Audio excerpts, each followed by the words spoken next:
அனைவருக்கும் வணக்கம். தெய்வீக பலன்கள் சேனல் சார்பாக தங்களை அன்புடன் வரவேற்கிறோம். இன்று நம் காணொலியில் காண விரும்புவது பாரம்பரிய ஸ்ரீ சனி பகவானுக்கு பிடிக்காத ராசிகள் என்னென்ன என்பதை பற்றி இந்த காணொலியில் பார்க்கலாம். வாருங்கள் காணொலிக்கு செல்லலாம். மறக்காமல் ஒரு சப்ஸ்கிரைப் செய்யவும். முக்கியமாக சனி பகவான் என்றாலே அனைத்து மக்களும் பயமாக பார்க்கிறார்கள்.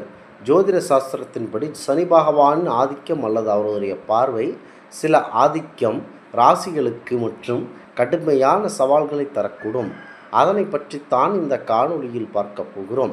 ஜோதிட சாஸ்திரத்தின்படி சனி பகவான் கர்ம காரகன் என்று அழைக்கப்படுகிறார்.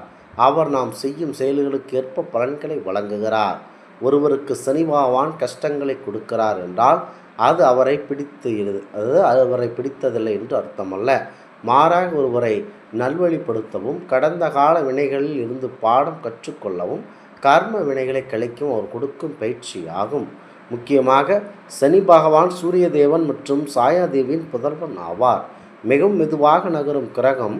இதனால் அவர் மந்தன் என்றும் அழைக்கப்படுகிறார். ஒரு ராசியை கடக்க அவர் சுமார் 2.5 ஆண்டுகள் எடுத்துக்கொள்கிறார். அவர் ஒரு நீதிபதியை போன்றவர். தவறு செய்பவர்களை தண்டிப்பதும் உண்மையாக ஒழிப்பவர்களை உயர்த்துவதுமே அவரது கடமை. ஜோதிட ரீதியாக சில ராசிகளின் அதிபதிகளுக்கும் சனிக்கும் உள்ள பகைமை அல்லது நட்பு ரீதியான தொடர்பை பொறுத்து சில ராசிகள் சனிக்கு பிடிக்காது என்று கருதப்படுகின்றன. குறிப்பாக சனி பகவான் தந்தை மற்றும் எதிரியாக கருதப்படுபவர் சூரியன். சூரிய பகவான் அதிபதியாக விளங்கும் சிம்ம ராசி சனி பகவானுக்கு எதிரி ராசியாக கருதப்படுகிறது. அதேபோல் செவ்வாய் பகவானும் சனி பகவானுக்கு பரம எதிரிகளாக கருதப்படுகின்றனர். சந்திர பகவானும் சனியின் எதிரி கிரகமாகும். இந்த கிரகங்கள் ஆளும் ராசிக்கு சனி பகவான் எதிர்மறையான பலன்களை அதிகம் தருகிறார். அந்த ராசிகள் குறித்து தான் பார்க்க போகிறோம். முக்கியமாக மேச ராசி நண்பர்கள். மேச ராசியின் சனி பகவான் நீசம் அடைகிறார். நீசம் என்றால் வலிமை இழத்தல் என விரலாகும். மேலும் முக்கியமாக மேசம் என்பது நெருப்பு ராசியாகும். மேலும் சனியின் பரம எதிரியான செவ்வாய் பகவான் மேச ராசியின் அதிபதியாக இருக்கிறார். செவ்வாய் ஆவேசத்தையும் வேகத்தையும் குறிப்பவர். முக்கியமாக சனி பகவான் நிதானத்தை குறிப்பவர்.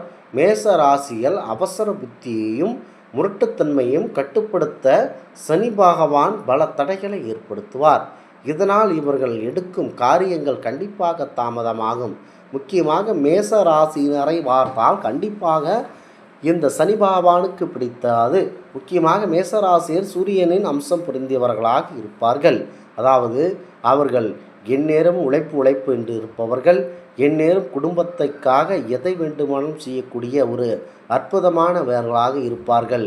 முக்கியமாக குடும்பத்திற்காக எதையும் செய்பவர்களாகவும் சூரிய பகவான் அம்சத்தை பொருந்தியவர்களாகவும் இருப்பதனால் கண்டிப்பாக சனி பகவானுக்கு மேசராசினரை எப்போதுமே பிடிக்காமல் போயிருக்கிறது. அடுத்ததாக சிம்மம் ராசி நண்பர்கள். சிம்மம் ராசியை பொறுத்தவரை அதிபதியாக சூரிய பகவான் விளங்குகிறார். புராணங்களின்படி சூரிய பகவானுக்கும் அவரது மகனான சனி பகவானுக்கும் இடையே சமூகமான உறவு இல்லை. சிம்ம ராசிக்காரர்கள் இயல்பிலேயே அதிகாரம், தலைமை பண்பு மற்றும் தற்பன்மை கொண்டவர்கள்.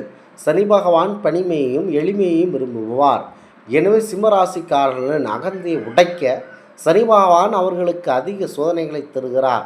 குறிப்பாக இளரசனி காலங்களில் இவர்கள் கடும் போராட்டங்களை சந்திக்க நேரிடுகின்றன. சிம்ம ராசிக்காரர்கள் என்னை ஆளை விட்டால் போதும் என்ற அளவிற்கு வாட்டி வதைத்தெடுத்து விடுகிறார் சனி பகவான். அடுத்ததாக கடகம்.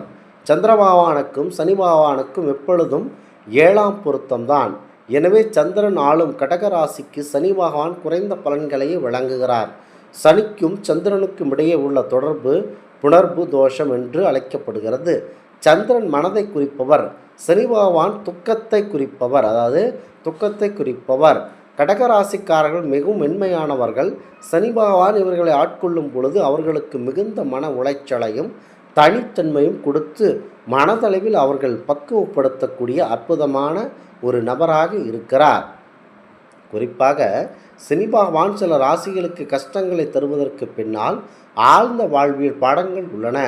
நான் என்ற அகந்தை யாரிடம் அதிகம் இருக்கின்றதோ அவர்களை சனி பகவான் அதிகம் சோதிப்பார்.